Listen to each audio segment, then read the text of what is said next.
Dad, you left this on the eye of the stove. It could have exploded. Libertarianism says a person could have done otherwise than he or she actually did, even if all brain states were held constant, kept the same. Even if your brain is physically set for skipping class, you can, in an act of free will, override those settings and go to class or log into class anyway. Libertarianism says that you could have done otherwise, even if all conditions, how you were raised, what you ate, how you sleep, and so on, are left unchanged. You are able to freely change the way you are and the type of person you are. For example, an atheist converts to Christianity or vice versa. Suppose it's a sunny day outside. The only way that it is going to start raining is if there's some sort of change in the atmosphere. Something has to change. For it to start raining without any changes at all in the atmosphere, that would be miraculous. And yet, that is what libertarianism says we are able to do. We can initiate changes even if our brain states don't change at all. Here's what I like to call the soul version. Brody's go-to-class neurons are firing in this picture. This would cause Brody to go to class, but his non-physical soul is overriding his brain. Thus, he is staying home and playing video games despite the firing of the neurons. Soul libertarianism says that an agent has free will, can do otherwise, because one's non-physical soul can override one's strongest impulse or desire, the two neurons that are firing in this example. The superstition objection to libertarianism. Libertarianism postulates a supernatural ghost to explain how we might have free will, the soul. But when other people appeal to different spirits to explain things, we think it is a form of superstition. Therefore, we should not appeal to such entities either. Yeah, dryads, or tree spirits, are basically all alike, but there are also various types of dryad.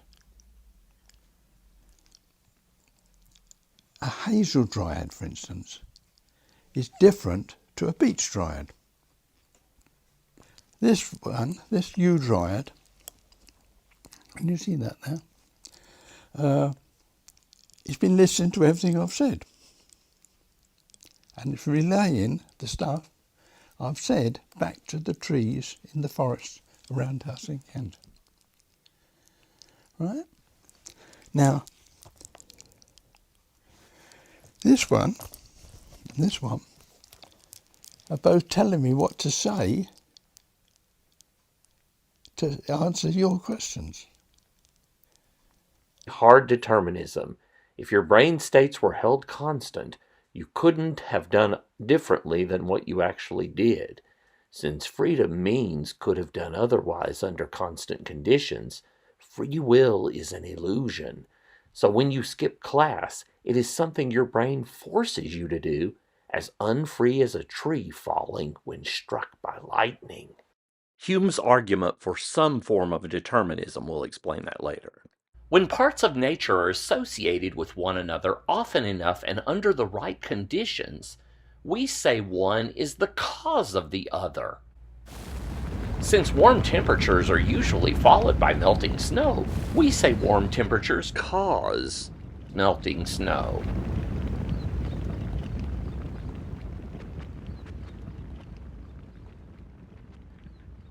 But human behaviors are also subject to these same patterns under normal conditions.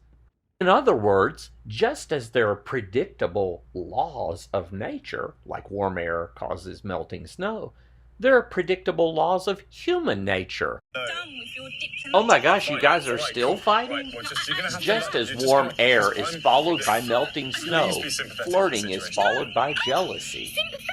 Therefore, we should say human behaviors are caused also. Couples getting jealous of one of the partners showing the wrong kind of attention to the wrong person is as predictable as warm air melting snow.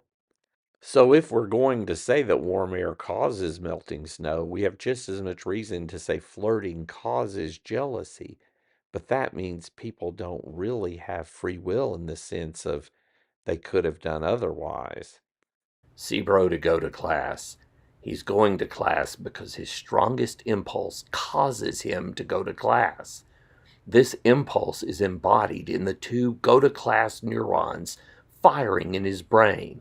Hard determinism claims he is not free since he could not do otherwise than attend class. He could not stay home and sleep, for example, given that those two neurons are firing in his brain and he can't stop them from firing.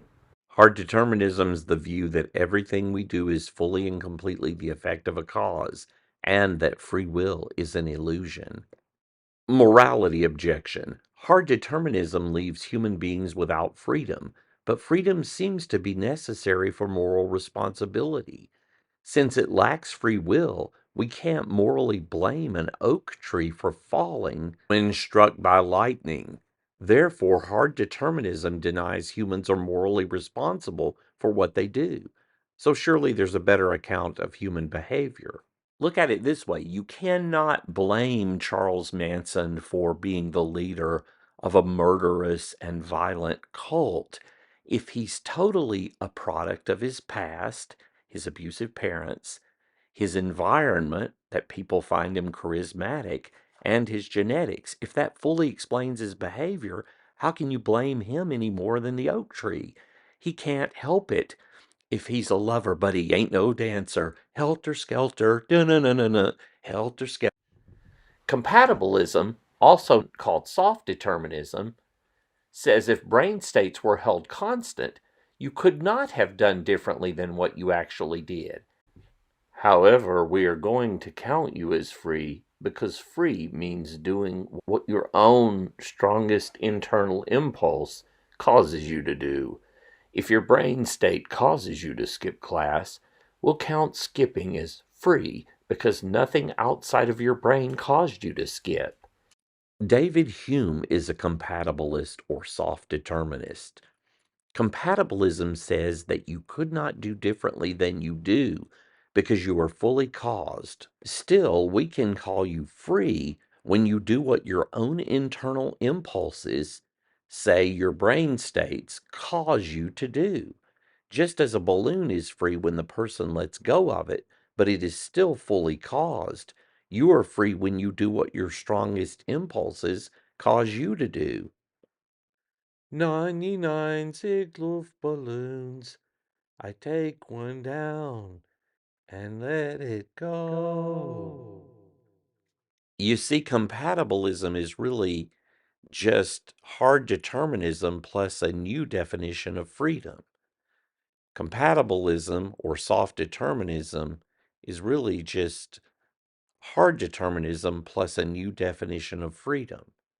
Once again, Brody is going to class because his strongest impulse, the go to class fibers firing, causes him to go.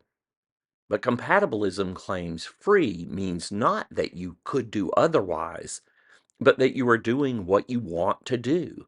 Since Brody is doing what he wants, we will call him free even though he is fully caused and could not do otherwise.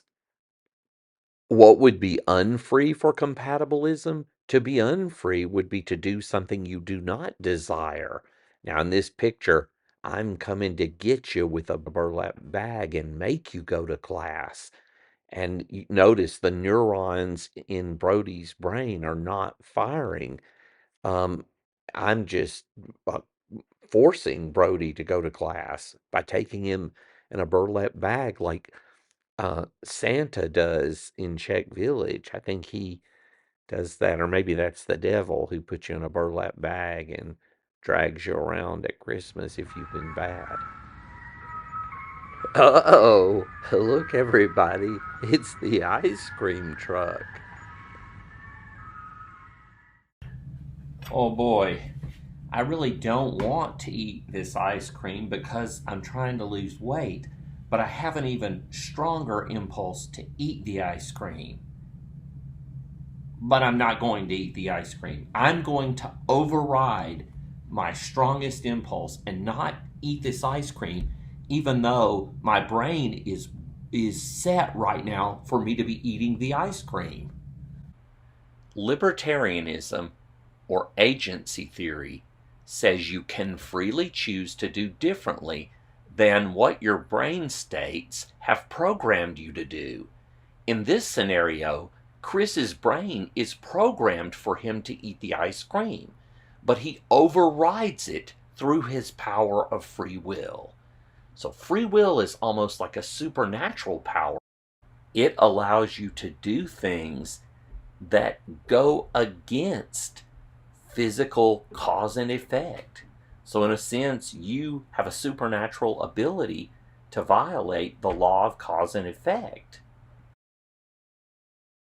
Hard determinism is really the same thing as compatibilism, except hard determinism does not redefine what the word free means. According to hard determinism, your strongest impulse makes you do what you do. You have no free will, and no need to call being caused by your own brain free, since what free really means is that you could have done otherwise. It's the libertarian's definition of freedom.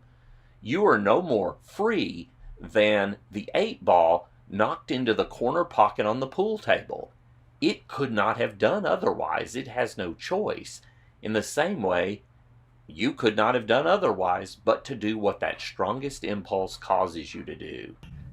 You know what? My strongest impulse is to eat this ice cream, and that's what I'm going to do.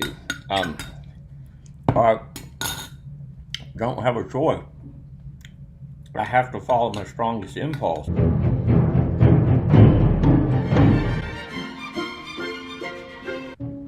Dad, you left this on the eye of the stove. It could have exploded.